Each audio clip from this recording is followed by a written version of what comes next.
മറ്റൊരു വാർത്ത, ബാബുരാജ്, നടൻ ബാബുരാജിനും കുരുക്ക് മുറുകുകയാണ്. സിനിമയിൽ അവസരം വാഗ്ദാനം ചെയ്ത് പീഡിപ്പിച്ചു വന്ന യുവതിയുടെ പരാതിയിൽ നടൻ ബാബുരാജിനെതിരെ പോലീസ് കേസെടുത്തു എന്നാണ് മറ്റൊരു പ്രധാനപ്പെട്ട വാർത്ത. അടിമാലി പോലീസ് രജിസ്റ്റർ ചെയ്തു. യുവതി ഡിഐജിക്ക് ഓൺലൈനായി നൽകിയ പരാതി അടിമാലി പോലീസിന് കൈമാറുകയായിരുന്നു. പ്രിൻസ് ആണ് വിവരങ്ങളുമായി ചേരുന്നത്. പ്രിൻസ്, യുവതി എന്തൊക്കെ കാര്യങ്ങളാണ് പോലീസിനോട് പറഞ്ഞിരിക്കുന്നത്? എവിടെ വെച്ചാണ് ഈ സംഭവം? മറ്റു വിവരങ്ങൾ എന്തെങ്കിലും ലഭ്യമായിട്ടുണ്ടോ? 19 ഈ പരാതിക്ക് അടിസ്ഥാനമായ കാര്യങ്ങൾ നടത്തുന്നതായാണ് യുവതിയുടെ പരാതിയിൽ സൂചിപ്പിക്കുന്നത്.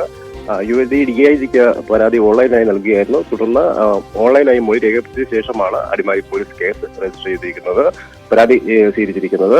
അതായത് 2019 യുവതി ഡിഗ്രി പഠനത്തിന് ശേഷം ബാബുരാജിന്റെ ഉടമസ്ഥയിൽ 3-ാം മേഖലയിൽ പ്രവർത്തിക്കുന്ന റിസോർട്ടിൽ റിസപ്ഷനിസ്റ്റായി ജോലിക്ക് കയറി.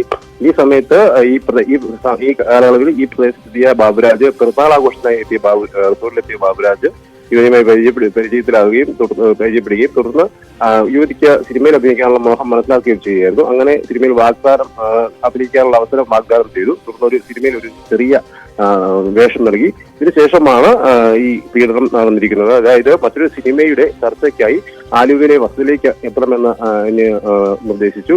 അന്ന് സംവിധായകനും നിർമ്മാതാവും അടക്കമുള്ള ആളുകൾ ഈ വീട്ടിലുണ്ടാകുമെന്നായിരുന്നു അറിയിച്ചിരുന്നത്. എന്നാൽ ഈ പറഞ്ഞ പ്രകാരം യുവതി ബാബുരാജിന്റെ ആലുവയിലെ വസതിയിലെത്തിയപ്പോൾ അവിടെ ബാബുരാജും മറ്റൊരു വേലക്കാരനും മാത്രമാണ് ഉണ്ടായിരുന്നത് എന്ന് ഇത് യുവതി അറിയിച്ചപ്പോൾ താഴത്തെ മുറിയിലിരിക്കാൻ നിർദ്ദേശിക്കുകയായിരുന്നു. എന്നാൽ പിന്നീട് ഈ മുറിയിലെത്തി ബാബുരാജ് പീഡിപ്പിക്കുകയായിരുന്നു എന്നാണ് ഇപ്പോൾ പരാതിയിൽ സൂചിപ്പിക്കുന്നത്. എന്തായാലും യുവതിയുടെ മൊഴിയിൽ, ഓൺലൈനായി രേഖപ്പെടുത്തിയ മൊഴിയിൽ പോലീസ് കേസ് എടുത്തിട്ടുണ്ട്.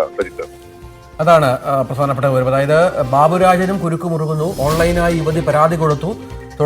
ഇതിനെ തുടർന്ന് പോലീസ് അടിമാലി പോലീസ് കേസെടുക്കുന്നു. ഇതിലും ബാബുരാജിന് അന്വേഷണം നേരിടേണ്ടി വരും. അതാണ് സിനിമാ മേഖലയുമായി ബന്ധപ്പെട്ട വിവരങ്ങൾ, അല്ലേ? നമുക്കിനിയും ഇന്നലെ വളരെ